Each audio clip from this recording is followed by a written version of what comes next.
buka kitab kita, teman-teman. Kita buka dalam kitab 1 Samuel 16 ayat pertama sampai dengan ayat ke-13. Kita sudah sering mendengar cerita ini, kisah ini dari seorang tokoh Alkitab yang kita sudah kenal. Siapa namanya? Dan malam hari ini kita akan membahas kembali kitab 1 Samuel pasal 16 ayat pertama sampai 13. Yang sudah ketemu bilang cihui, yang belum bilang ahai. Wah, ada yang belum ketemu. Lamot 1 Samuel 16 ayat pertama sampai 13. Yang sudah ketemu bilang cihui. Yang belum ahai. Oh, nggak ada yang ahai. Berarti sudah ketemu semuanya ya. Kita baca firman Tuhan ini berganti-ganti ya. Saya ayat yang pertama, ayat yang ganjil, teman-teman ayat yang kedua, ayat yang genap, dan seterusnya sampai dengan ayat ke-13. Kita bangkit berdiri dengan perikop firman Tuhan, yaitu Daud diurapi menjadi raja. Berfirmanlah Tuhan kepada Samuel, berapa lama lagi engkau berduka cita karena Saul? Bukankah ia telah kutolak sebagai raja atas Israel?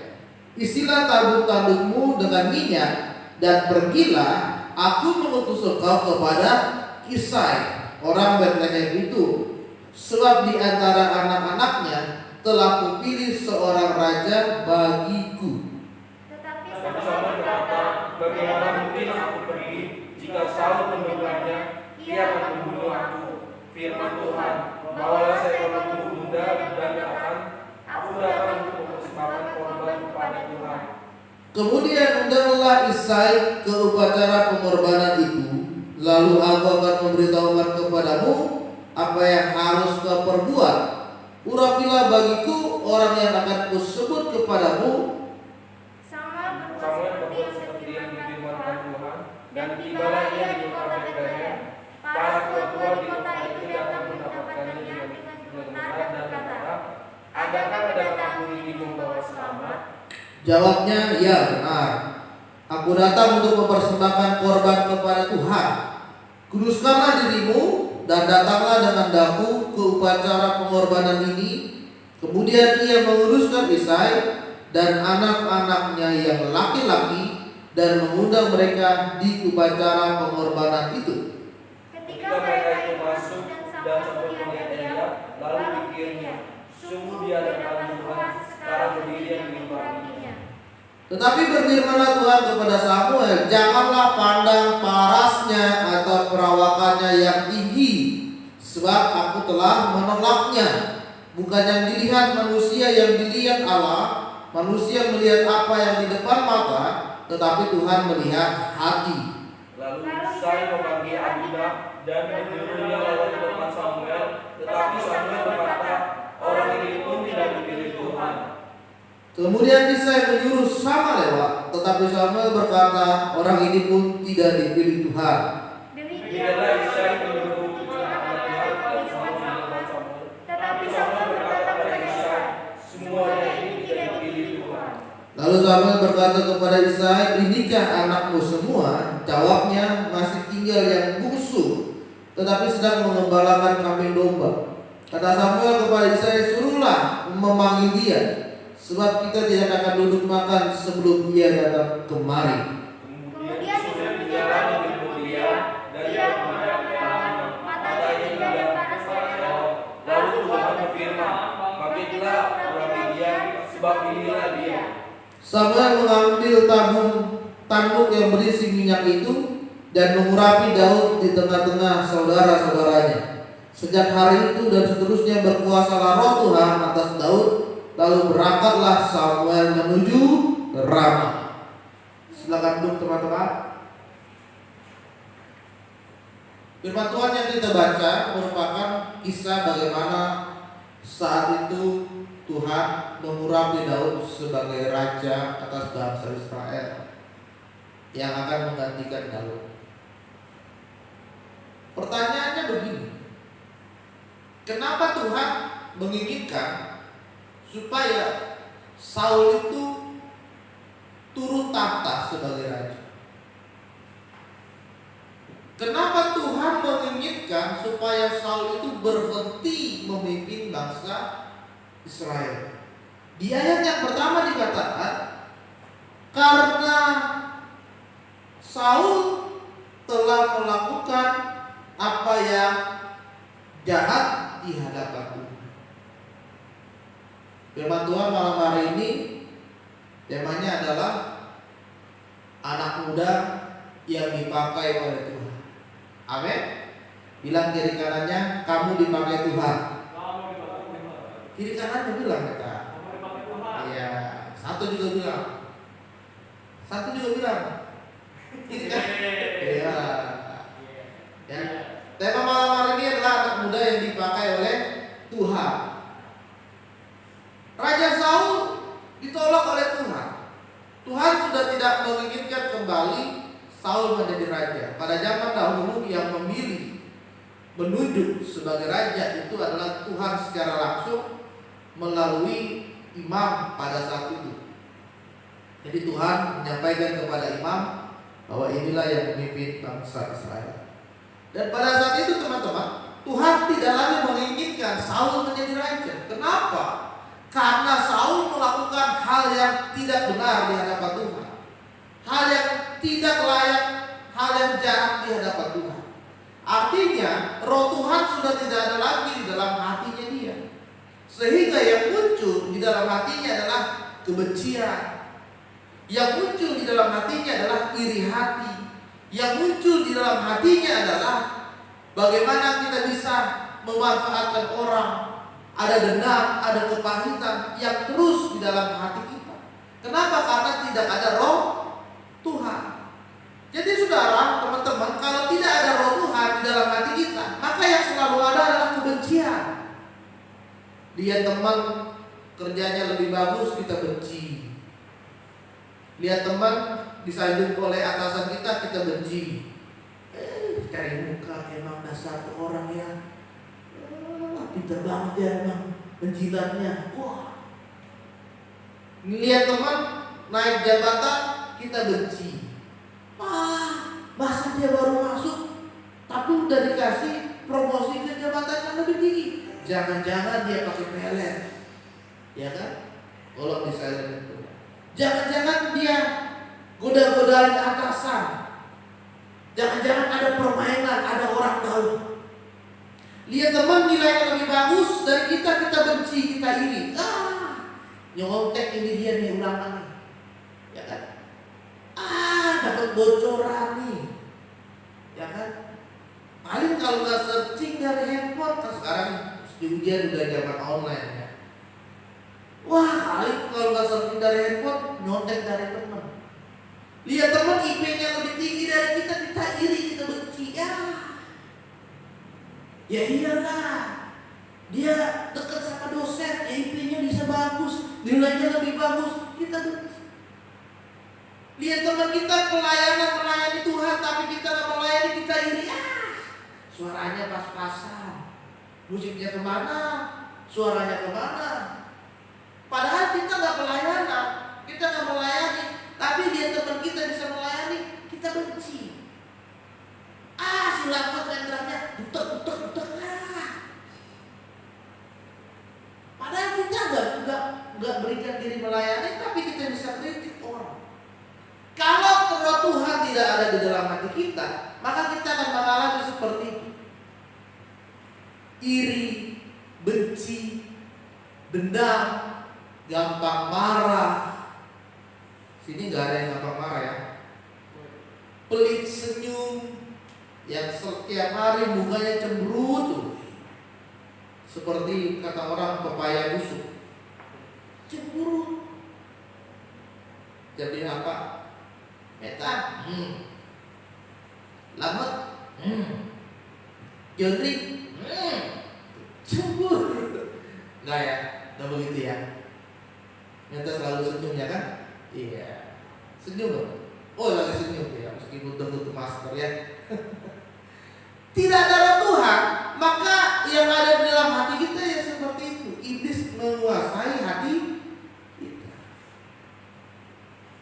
Oleh sebab itu teman-teman, kalau Tuhan ingin memakai hidupmu, maka engkau harus hadirkan Tuhan di dalam hatimu. Bagaimana caranya supaya menghadirkan Tuhan di dalam hati kita? Kita harus mau buka hati kepada Tuhan. Jangan kita keraskan hati. Yang pertama, buka hatimu.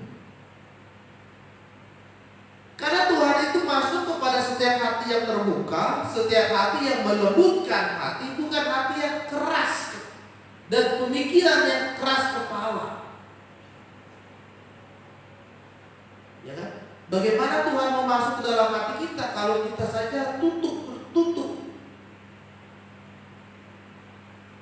Jadi kita harus buka hati, teman-teman, supaya roh Tuhan ada di dalam hati kita.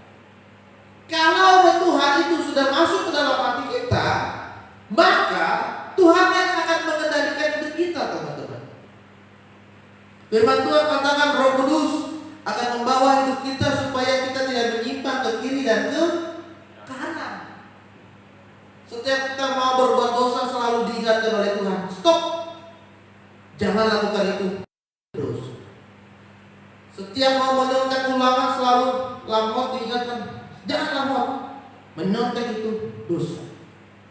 Meskipun ujiannya online dari handphone, tapi ketika lamot menyontek searching, ada yang mengingatkan stop. Ada yang mengingatkan stop, jangan lakukan itu dosa. Itu bukan hakmu, itu bukan uangmu, jangan kamu ambil. Kalau Tuhan ada di dalam hidup kita, teman-teman, kita akan melakukan yang benar. Yang benar di hadapan Tuhan, bukan yang pura-pura benar. Ada banyak teman-teman kita yang pura-pura benar padahal salah. Pastor Renos, malam minggu saya nggak bisa ayun nih. Kenapa? Saya sakit sariawan. Ya kan? Menurutnya sakit sariawan nggak bisa datang gereja, itu okay, nggak apa. Tapi kan cuma sariawan. Masa sariawan aja kita nggak datang ibadah? Pastor Renos, saya nggak bisa ikut yuk. Kenapa? Kucing saya meninggal, saya harus menguburkan. Ya.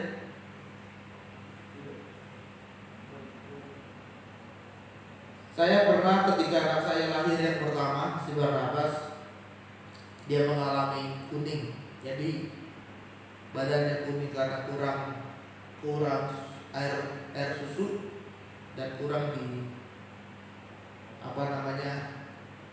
dijemur, dia kuning. Dan pada saat itu dia harus diinkubator selama 3 hari di rumah sakit Hermina. Dan jatuh hari Minggu. Hari Minggu, pada saat itu istri saya baru lahiran, dia tidak bisa kemana-mana, jadi saya yang jaga di rumah sakit. Dan hari Minggu, antara dilema nih, saya gereja atau enggak, saya gereja atau enggak. Tapi Tuhan mengingatkan kepada saya, kamu harus datang gereja. Hari Minggu saya tinggalkan anak saya di rumah sakit, di inkubator sendirian. Saya titip ke suster, saya titip anak saya mau ke gereja dulu. Kalau ada apa-apa hubungi saya. Jam 9 pagi saya pulang, saya persiapkan diri buat gereja. Kita kan gereja jam 10 pagi. Jam 10 saya ibadah, jam 12 selesai, siap-siap, saya bawa baju, lalu istri saya, jam 1 saya kembali ke rumah. Karena saya tidak mau meninggalkan persekutuan dengan Tuhan dalam alasan apa. Jadi teman-teman, yang pertama supaya kalian dipakai oleh Tuhan, ubah hatimu dulu. Hadirkan Tuhan dulu di dalam hidup kita. Amin. Amin. Yang kedua, yang pertama supaya kita dipakai Tuhan, kita harus menghadirkan Tuhan. Yang kedua adalah kita harus mengubah hati kita. Lihat baik-baik, pada saat itu Samuel akan melantik raja yang baru. Dan Tuhan berkata, dari anak-anak Isai akan ada raja baru yang menggantikan Saul. Dan pada saat itu dipanggillah semua anaknya Isai. Yang pertama Eliab. Eliab itu badannya besar, ya kan? Kokoh, kuat, tinggi. Bahkan Samuel berpikir, wah ini dia nih orangnya nih. Biasa kan kalau raja dia besar ya kan, berotot, ya kan, satu kuat, gagah, ganteng, ya kan, bersinar-sinar, berwibawa, berkarisma, kan begitu. Dan anak yang pertama datang yaitu Eliab, bahkan Samuel berkata, wah ini orangnya nih, sepertinya nih yang akan menjadi raja. Oh stop. Tuhan bilang apa di ayatnya? Bukan dia yang saya pilih. Bahkan Tuhan menguatkan Samuel, berkata, Samuel, jangan lihat perawakannya, jangan lihat penampilannya. Memang manusia yang melihat di depan mata, tapi Tuhan melihat hati. Yang kedua, supaya kita dipakai Tuhan, mengubah hati, bukan penampilan. Memang manusia melihat apa yang di depan mata. Wes, asal ada wanita cantik sedikit, satu boleh nih kenalan dong cewek. Asal lihat wanita pakai celana pendek, satu seksi nih ceweknya. Wah. Ada banyak orang teman-teman lebih mementingkan penampilan luar. Bahkan saking mementingkannya penampilan luar, dia rela melakukan yang namanya oplas. Apa oplas? Operasi pasar. Apa? Operasi plastik. Makanya kan di Jakarta nggak boleh pakai plastik lagi buat operasi. Ya, ingin penampilannya lebih cantik, lebih ganteng, operasi plastik. Wah, hidup ini pesek nih. Operasi kan, jadi maju. Mata agak sipit nih, operasi biar apa namanya kalau mata yang besar, blow ya, gereknya. Biar dulu. Wah, kulit hitam nih. Jangan hitam nih. Coklat matang. Coklat busuk ya terserah lah. Operasi suntik putih. Wah, badan gemuk nih. Bisa operasi nggak? Bisa. Sedot lemak, disedot lemaknya. Ya kan? Wah, mata minus. Bisa operasi nggak? Bisa. Pakai soft lens. Terus ada operasi yang namanya crop mata itu ya. Tahu nggak? Yang crop mata tahu ya. Operasi yang bikin mata kita minusnya jadi hilang. Operasi mata namanya. Ya. Banyak orang sekarang, wah rambut botak nih. Terus ada namanya apa? Tanam rambut. Ada kan? Cakok rambut sampai ke Thailand orang kemarin itu artis-artis Turki cakok rambut hitam kok. Rambut. Wah rambutnya kurang panjang, di hairstyle, tambah rambut panjangin. Ya. Banyak orang sekarang teman-teman lebih mementingkan penampilan luar. Ya kan? Perawatannya skincare harga berapa skincare sekarang? Meta 200.000 ada? Kurang? Ada. Kita pakai yang harga berapa? 300 2 juta. Hah? Kurang lebih. Oh kurang lebih berarti 500. Ya. Oh 500. Skincare 500. Terus Wah ini udah alami sendiri. oh ya satu berapa perawatan satu bulan? Pemutih pakai pemutih nggak? Pakai tiap malam pakai itu nggak pelumbak? Oh di air mawar nggak? Di air mawar pakai Pestoni nggak? Beli ya? Apa facial ya? Santo setiap bulan facial ya? Dokter apa Santo? Tom Yang? Banyak teman-teman sekarang lebih mementingkan penampilan luar. Ya, lamot rambutnya panjang itu cukur botak. Ya. Wah, udah mulai kulitnya mulai agak bercak-bercak hitam, suntik serum. Pelembabnya banyak, pelembab siang, pelembab malam, ya kan? Terus ada body butter, body lotion, wah banyak. Perawatan itu mahal. Tapi Tuhan mengatakan yang lebih penting adalah hatimu. Untuk apa penampilan luar kita bagus, tetapi hati kita jelek? Dia cantik, dia putih, dia seksi, ternyata dia menipu banyak orang, banyak. Dia deketin laki-laki, pengusaha-pengusaha, dihabisin matanya, cari apa? Dia ganteng, dia tinggi, dia putih. Ternyata dia simpenan tante-tante, wah banyak. Tapi malam hari ini Tuhan merindukan supaya kita mengalami perubahan. 2 kali Tuhan berkata di dalam firman Tuhan yang kita baca, Tuhan melihat hati.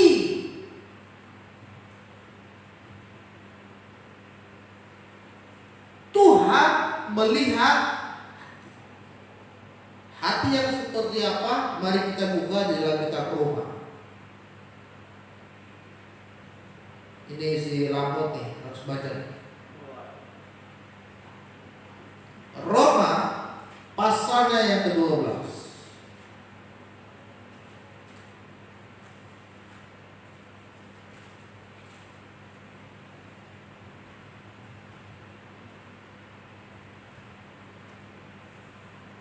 Ayat yang pertama sampai dengan ayat yang ke-2.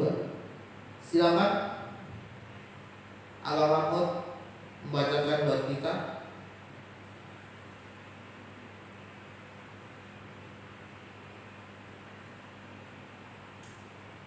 Ayo Rahmat, silakan berdiri. Roma pasal 12 ayat pertama dan ayat yang ke-2.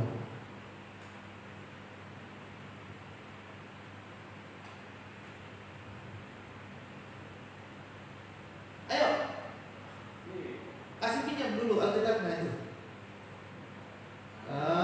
Jangan diam-diam tak. Pinjam lah bang gitu. Ayo silakan dibaca Roma pasal 12 ayat pertama sampai ayat yang kedua. Aduh, kalau malu Bang Rahmat, ya udah pokok 1 deh. Silakan pokok 1. Roma pasal 12 ayat 1 sampai 2. Ya. Persembahan yang benar karena itu saudara-saudara demi kemuliaan Allah aku menasihatkan kamu supaya kamu mempersembahkan tubuhmu sebagai persembahan yang hidup, yang kudus dan yang berkenan kepada Allah, itu adalah ibadahmu yang sejati. Janganlah kamu menjadi serupa dengan dunia ini, tetapi berubahlah oleh pembaruan budimu, sehingga kamu dapat membedakan manakah kehendak Allah, apa yang baik, yang berkenan kepada Allah dan yang sempurna. Ya. Yang kedua teman-teman, tadi Firman Tuhan katakan hati yang seperti apa? Hati yang mempersembahkan hidup kita menjadi persembahan yang kudus, persembahan yang berkenan kepada Allah. Supaya apa ya? Ayat yang kedua bilang supaya kita mengalami perubahan budi. Kita dapat bedakan mana yang baik, mana yang berkenan dan yang sempurna di hadapan Tuhan. Persembahan yang kudus, persembahan yang berkenan. Itulah hati yang Tuhan rindukan dalam setiap hati teman-teman sekalian. Hati yang kudus adalah hati yang selalu memiliki kerinduan mengalami persekutuan dan dekat dengan Tuhan.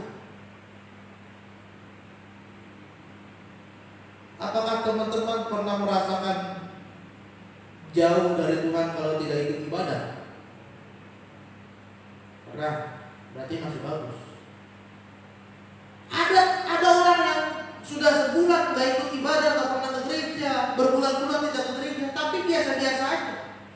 Berarti ada yang aneh dengan hatinya.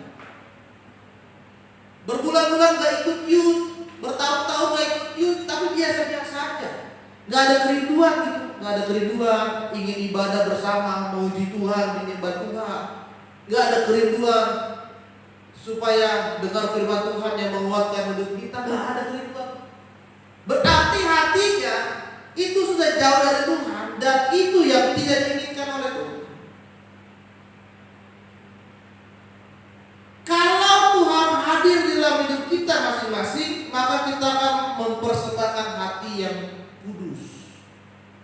Berbicara tentang kudus, itu mencakup keseluruhan hidup kita. Yang pertama adalah perkataanmu juga harus perkataannya kudus. Jangan dikit-dikit jargir. Jai, anjay.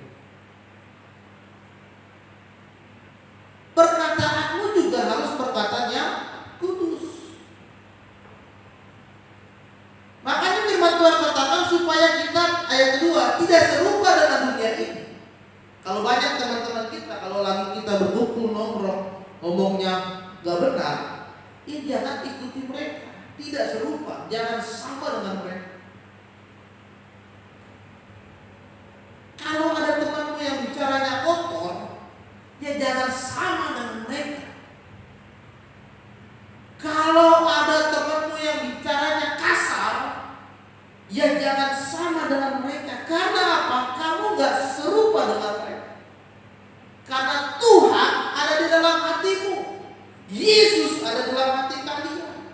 Karena Yesus sudah hadir, maka kuduskanlah hatimu. Jadi perkataan kita juga perkataan yang kudus. Amin. Jadi gak perkataan yang menghina teman, ngejelekin teman, ngomongin teman, ngomongin orang, ya kan? Jelekin orang, berkata kasar, berkata kotor sama orang, enggak. Tapi bagaimana perkataanmu bisa membangun, membangkitkan orang, memotivasi orang dan memberkati banyak orang. Amin. Dimanapun kita berada, baik di tempat kerja, baik di gereja, baik di sekolah, di kantor, bahkan bersama dengan keluarga, jagalah perkataan kita. Yang kedua, kudus dalam hal perbuatan. Perbuatanmu juga harus kudus, teman-teman. Berpacaranlah yang kudus. Hidup udah kudus. Jaga kekudusan. Pacarannya aneh-aneh jangan. Pegang-pegangan tangan, pegang sana, pegang sini, raba-raba, jangan. Kalau kamu punya pacar seperti itu, mending tinggalkan. Jangan punya pasangan yang bawa hidup kita makin jatuh dalam dosa. Diajak ke puncak, naik motor berdua, minum satu malam, jangan.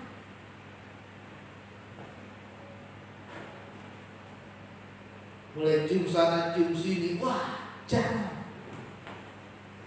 Tetapi kalau kalian punya pasangan yang bawa kalian, ingatkan kalian ke gereja, ingatkan kalian untuk baca kitab, ingatkan kalian untuk saat teduh, itu baru. Carilah pasangan yang takut akan Tuhan. Amin. Kudus dalam perkataan, kudus dalam perbuatan. Masa remaja ini masa yang sangat berbahaya karena dalam penjajakan menuju dewasa. Banyak anak muda yang jatuh dalam dosa di masa remaja dan masa menuju kepada dewasa. Pergaulannya nggak benar, ya kan? Kenakalan remaja, tawuran, melakukan hubungan suami istri padahal belum menikah, menonton film porno, ya kan? Percabulan di mana-mana. Hari ini Tuhan mengingatkan kepada kita supaya kita memiliki hati yang kudus. Amin. Yang ketiga teman-teman, kita kembali lagi ke dalam kitab 1 Samuel tadi. Udah hilang. Nah, ketika Tuhan akan memakai engkau, maka lihatlah di ayat yang ke-13. Samuel mengambil tanduk yang berisi minyak dan mengurapi Daud di tengah-tengah saudara-saudaranya. Sejak hari itu dan seterusnya berkuasalah Roh Tuhan atas Daud. Yang ketiga, ketika Tuhan telah memakai teman-teman, maka Roh Tuhan akan berkuasa di dalam hidupmu mulai hari itu dan seterusnya. Artinya apa teman-teman? Artinya Tuhan akan menyertai hidup kita. Tuhan akan memberkati hidup kita. Tuhan akan menolong hidup kita. Dan Tuhan tidak akan pernah meninggalkan hidup kita. Tuhan selalu menyertai Daud. Bahkan ketika dia di padang gurun teman-teman, Tuhan tolong dia. Tuhan kasih makan dia. Hari ini jika kalian mau dipakai oleh Tuhan, yang ketiga, Tuhan akan memberkati itu. Apa yang kalian minta, Tuhan pasti akan memberi. Apa yang menjadi doamu hari ini, Tuhan telah sediakan rencana yang terbaik. Asalkan yang pertama tadi, kalian harus bisa mempersembahkan hidup yang benar. Hadirkan Tuhan dalam hidupmu dan hatimu harus kudus. Maka yang ketiga, Tuhan akan memberkati. Amin. Amin. Malam hari ini saya rindu setiap anak-anak muda di tempat ini dipakai oleh Tuhan. Mulailah terlibat dalam melayani Tuhan. Karena Tuhan sebetulnya melengkapi kalian dengan karunia-karunia-Nya masing-masing. Tidak ada orang yang tidak punya karunia. Pasti ada karunia yang Tuhan pakai. Tapi pertanyaannya, apakah kita mau menggunakan karunia ini untuk melayani Tuhan? Hari ini, jika kalian belum melayani, berikan diri untuk melayani Tuhan. Hari ini, jika hatimu masih jauh dari Tuhan, jika hatimu masih melakukan yang jahat di hadapan Tuhan, berubah. Karena Tuhan rindu kita mengalami perubahan. Hari ini jika hidupmu masih jauh dari Tuhan, jarang gereja, jarang baca Alkitab, jarang berdoa, berubahlah. Karena Tuhan rindu kalian untuk dekat, lebih dekat lagi kepada Dia. Sehingga hubungan kita kembali dekat. Kalau kita punya hubungan dekat dengan Tuhan, apa yang menjadi isi hati kita Tuhan? Seperti seorang bapak kepada anak. Saya seorang bapak, saya punya anak saya diem. Dia udah begini uring-uringan. Tanpa ngomong, saya tahu apa keinginannya. Karena saya sudah tahu bagaimana sifatnya, bagaimana karakternya, bagaimana kemauannya, bagaimana favoritnya dia, saya tahu. Karena kami memiliki hubungan yang dekat. Tanpa dia ngomong pun saya tahu apa yang dia inginkan. Apalagi Bapa kita yang di surga. Kalau kita punya hubungan dekat dengan Tuhan, Tuhan tahu apa yang menjadi isi hati kita. Tuhan tahu apa yang menjadi kerinduan hati kita.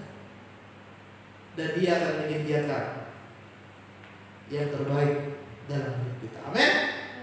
Biar malam hari ini firman Tuhan memberkati hidupmu, persiapkanlah dirimu untuk dipakai oleh Tuhan. Amin. Untuk firman Tuhan, mari kita bangkit.